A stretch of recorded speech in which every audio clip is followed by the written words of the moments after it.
Rick, the scientists have been giving us experiments all summer long, and not just through science, but through technology. Today, we get to talk with them. Good morning. Hey, good morning. Nice to see you, hear you. And speak with you.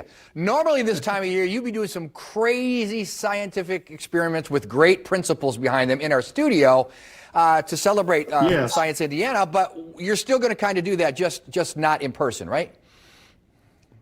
That's true, because this year we're doing CSI, Celebrate Science Indiana. It's going virtual, so you can stay at home and have all the science come to you. This Saturday from 9:30 till 5, we have all kind of activities from the Children's Museum, the State Museum, Heritage Group. We even have one of the coolest scientists in the world right now, Camille Scheer, who is the 2020 Miss America, who won her award by doing science. So that's pretty amazing. That is pretty amazing. And I think, if I read correctly, she's headed towards becoming a doctor of pharmacy? Yes, she has 2 degrees already from Virginia, and she's working on her doctorate in pharmacology. And we need more people that can learn medicine and virus control. That's for sure. So sign up to see this, but stay for the great experiments. What you got for us today?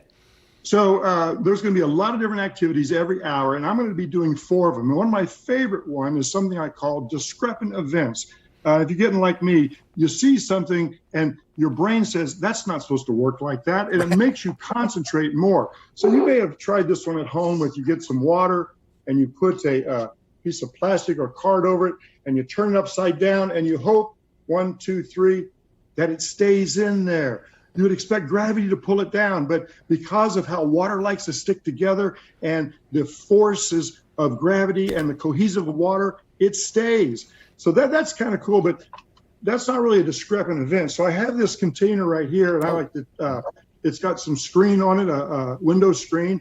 And if I pour it in, you can see the water goes in and the water comes back out. But what's going to happen if I pour water in, and then this is the discrepant event part. So hopefully you're going to see something that your brain doesn't understand and makes you concentrate more. Here we go. Turn it upside down. 1, 2, 3, and it's holding. But this is the part that's really kind of cool. Watch this. Ready? 1, 2, 3. The water is actually staying up in that screen. Now, why? You're probably thinking, why? It has to do with force.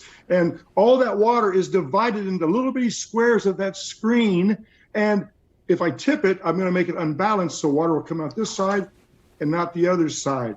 You actually have this at your home. The sink in your faucet has a little screen at the top. You ever wonder why you turn the water on and it comes out instantly? Mm-hmm. There's water up inside of that little faucet that's just waiting there and being held by the cohesiveness of the molecules of water. And you divide those into smaller forces, they can stay up there by a screen. That's not a science experiment. That's a magic trick.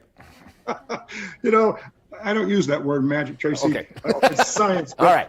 Sometimes you need to observe a little bit more. For example, I got this container here. It's got the science, the periodic tables. I pour some water in it, and then you pour the water in it, and then you do one more thing. You put the lid over, you flip it over upside down, and then if you really believe in science, you put it over your head. I can't believe I'm doing this. 1, 2, 3. And a lot of times what happens, well, it's not magic, it's science. But if you come to the CSI this Saturday, we'll do a lot of those. I got one more. We have time for one more? Yeah.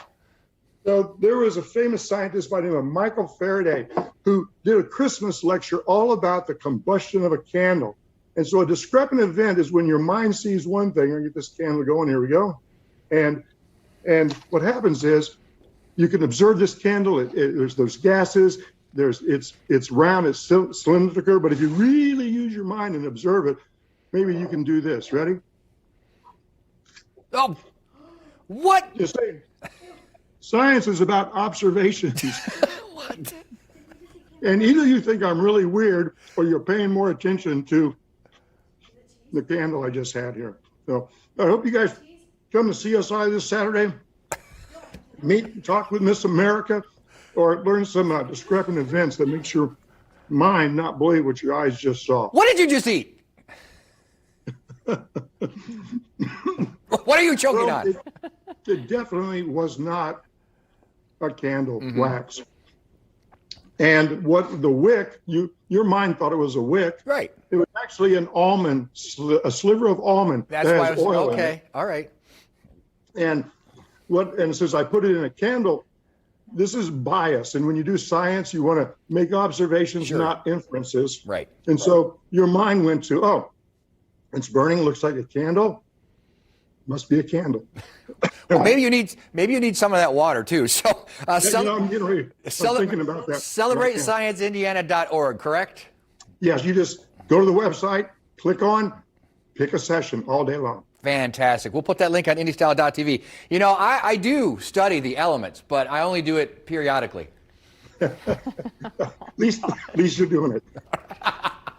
Thank you, Rick. Appreciate it as always. Grab yourself a glass of water. Amber? Well, thanks. Bias. You got to get rid of the bias. That You was got to be objective with fantastic. science. Yeah, exactly. But he's right. You put all those elements together and you just assume that that's Yep. what it is, right?